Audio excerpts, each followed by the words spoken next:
Like a fist of water held tight, when your hand raises out of the stream, it simply slips away no matter how hard you try to hold on.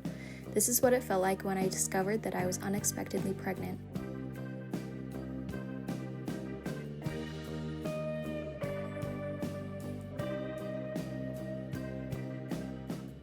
When I was just 16 years old, I came across my dream job, but it didn't seem like a dream job.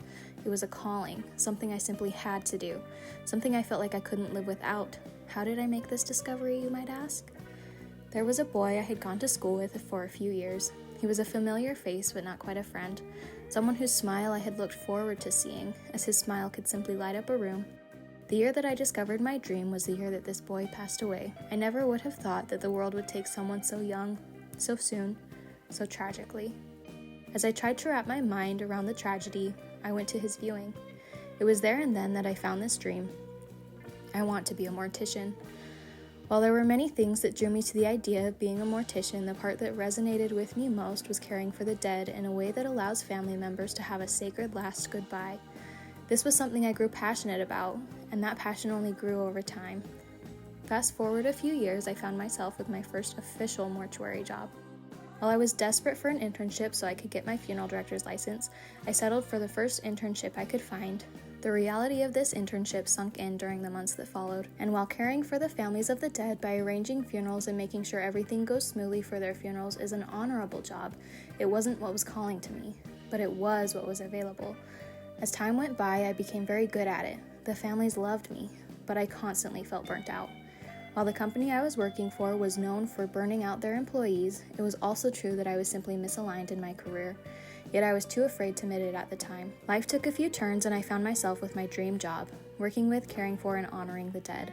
I wanted this job, the same way I wanted to breathe, and I finally had it within my grasp, or so I thought. Like a fist of water held tight, when your hand raises out of the stream, it simply slips away no matter how hard you try to hold on. This is what it felt like when I discovered that I was unexpectedly pregnant, just 2 months after getting married. My dream job was torn from my grasp as I again fell into the position that fit my lifestyle and not my dream. And while this is a good story, it's not the one I'm telling today. While I had come to terms with being a stay-at-home mom, I never felt like I had gotten over losing my dream job.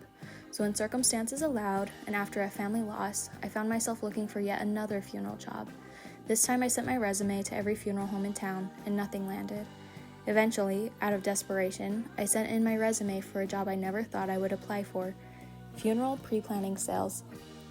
I quickly landed the job and I was excited for another chance at the funeral industry, but I was not yet willing to allow myself to divorce the job of planning funerals and caring for the dead. I wanted the job that fit my lifestyle to be the one that I loved. However, no matter how hard I willed this into existence, it would never be true. Over time, I continued to try to convince myself that this was the job that I loved. I'm just struggling because I need more training. I just need to try harder. I racked my brain to try to figure out why this job was so difficult for me. Eventually, I became confident in my skills. I was consistently making sales. I was meeting my goals. I was doing all of the things that I thought would help me feel accomplished, but I never did. I had exhausted the list of reasons I could come up with for why this job wasn't working for me until there was nothing left. I hated my job. This almost felt illegal to admit, as I had seemingly been chasing this job for nearly 10 years, but it also felt freeing. I felt like I could finally let it go. But just as I had chased this dream so vigorously, the dream seemed to have a grasp on me, because it became very difficult to just let it go. My husband had learned a lot during my time working and eventually decided to give it a go. I was able to help get him a job at the company I had been working for, and I was able to help train him. Expected to train him. I did my best, but the frustration I was facing while being stuck in a career that wasn't right for me, and my husband's frustrations in trying to start a career where the person training him felt so negatively about it, was a challenge to say the least. Not even to mention the logistical difficulties of going into the office together when family support to watch our son was very limited.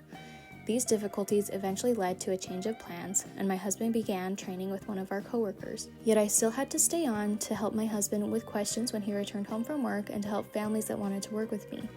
I also had to help my husband hold on to what I had built until he could learn to do it on his own. During this time of transition, which felt far too long, I had to learn how to keep my sanity while remaining in a job I knew wasn't for me and that I felt so ready to let go of.